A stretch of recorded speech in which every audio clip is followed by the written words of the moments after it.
Apologies that things are a bit messy in the garden. I haven't had much time this week to do anything, so it's just a bare minimum.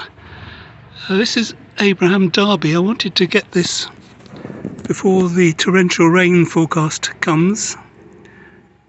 Beautiful David Austin flower, fantastic scent, and when it opens up nicely you get a mixture of the red, orange and yellow.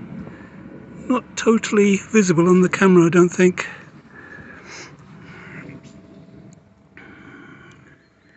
No, it looks much yellower than that on the edges in real life. But I'm very pleased with that. Over here we have Rosemary Harkness. This was a new cutting in autumn. Not a cutting, sorry, a bare root. And it's now, I don't know how tall it is, 3 foot tall. It's got 2 huge stems and looks very healthy.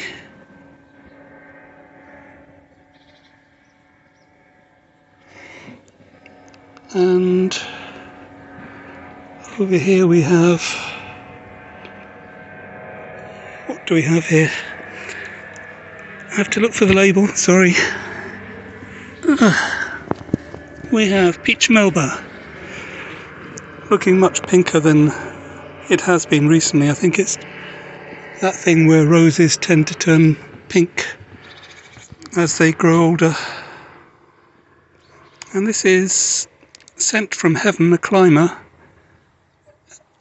And this and Peach Melba are intended to go in the ground by the fence, but there were problems doing that earlier this year.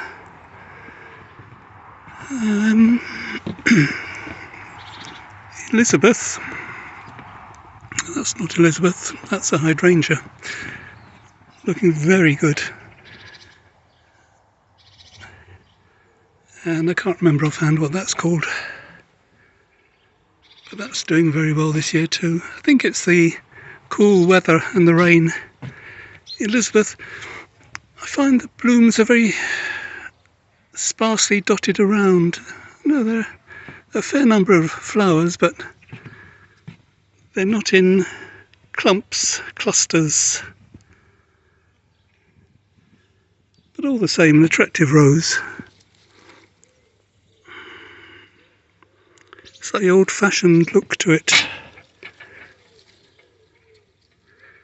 Sort of reminds me of Queen Elizabeth I rather than any other Elizabeth.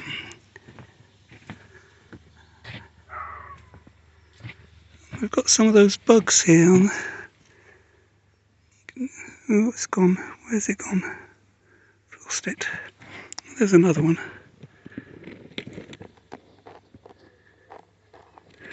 Those are the little insects that were on the plants a couple of weeks ago. Tranquility.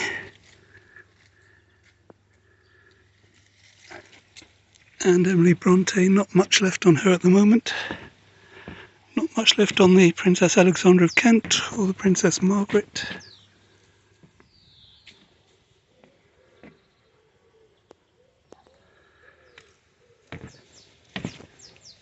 Clump, clump, clump. Peace Rose. Slightly past its best, but actually a very attractive rose in its earlier stages. Starts off yellow, and as I was saying earlier, one of those roses that pinks. Fragrant Delight. This is its 2nd year. Bought as a bare root 18 months ago.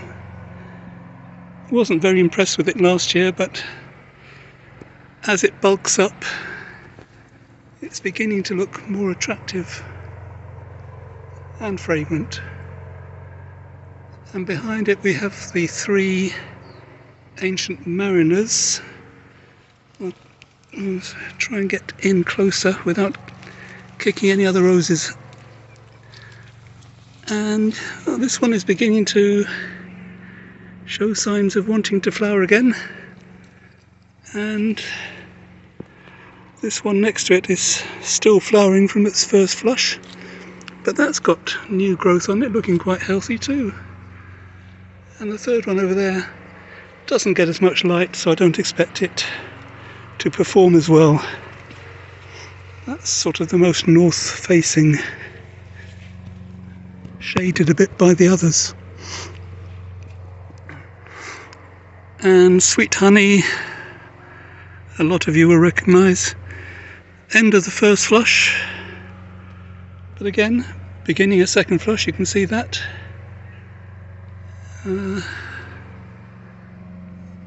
That's it just opening up.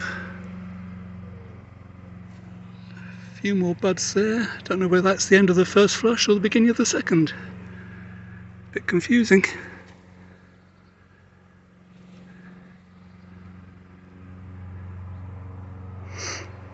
And down below we have, I don't know if you remember, if you saw my earlier video, but when I transplanted this ab fab and virtually killed it, but it's recovered, thankfully.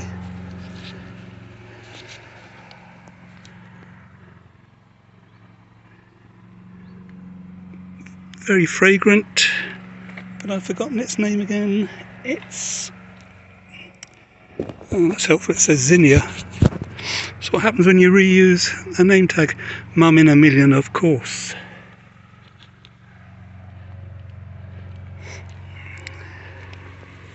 This is Well-Being.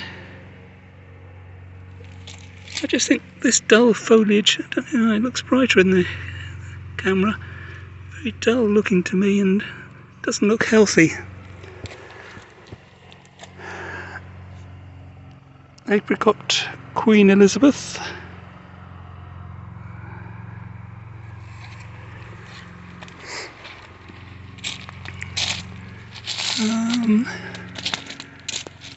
I'll leave that. This flower bed, which is going to be for roses, temporarily planted up with other things.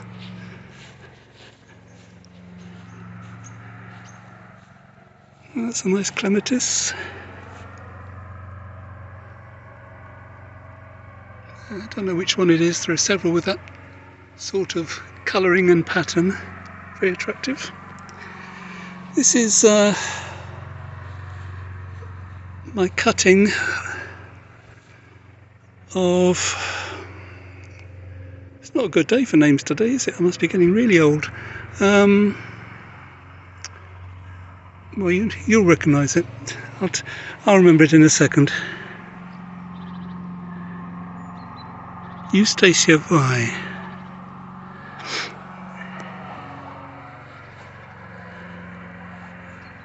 And that was the cutting I took 2 years ago, along with some others, and that's the only one I've kept. Ancient Mariner still hanging on by his fingernails. There are some signs of new growth though, so for the second flush.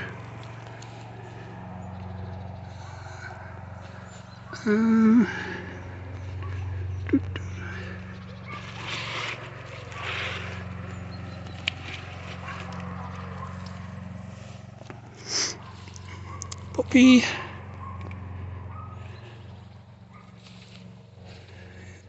Now this is the Eustacia Vi here. There's another one there, and one at the front. This of course is Lady of Shalott. Lots of new growth on this. And again, really not finishing its first flush before all this new growth appears. Desdemona, you can see all that red, that's new growth. That's looking good.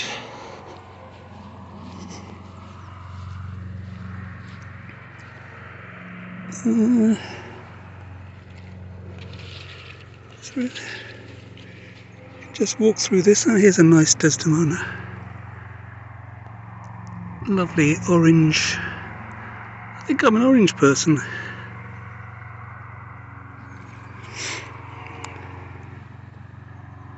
Dahlias.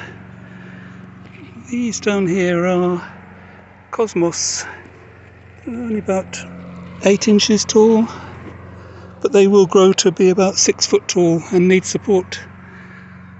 Hibiscus here and a hibiscus there. They've got buds on them, I think. Yeah, some buds appearing there. So they will be flowering imminently. Gabriel oak.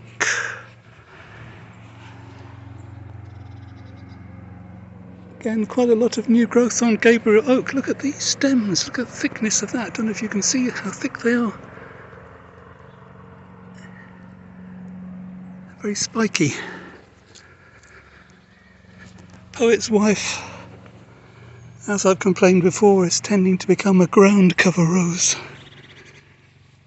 Hopefully we'll see something flowering up here soon. Then iceberg.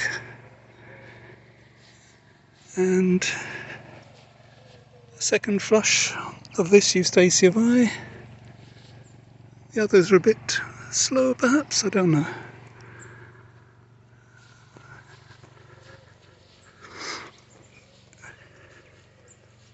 The Levatera monster.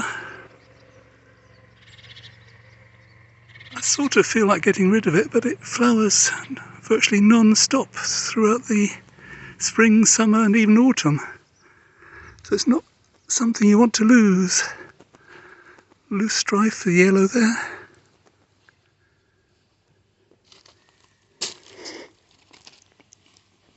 And this is Nostalgia, which I was given as a present a few weeks ago. Still waiting. I think there might be a bud in there. Sweet peas.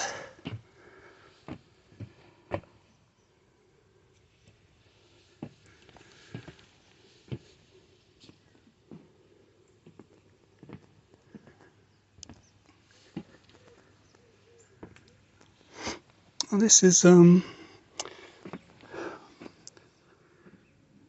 Lady of Shalott that I cut back drastically only yesterday. It was turning into an octopus, spreading far and wide. But since I saw signs of upright growth here, I thought I'd cut it back and try and encourage more upright growth. This is Super Trooper, the orange one here. Very bright.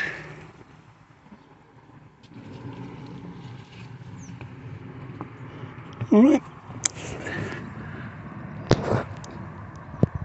Well, I'm enjoying this before the rains come and potentially ruin half the roses.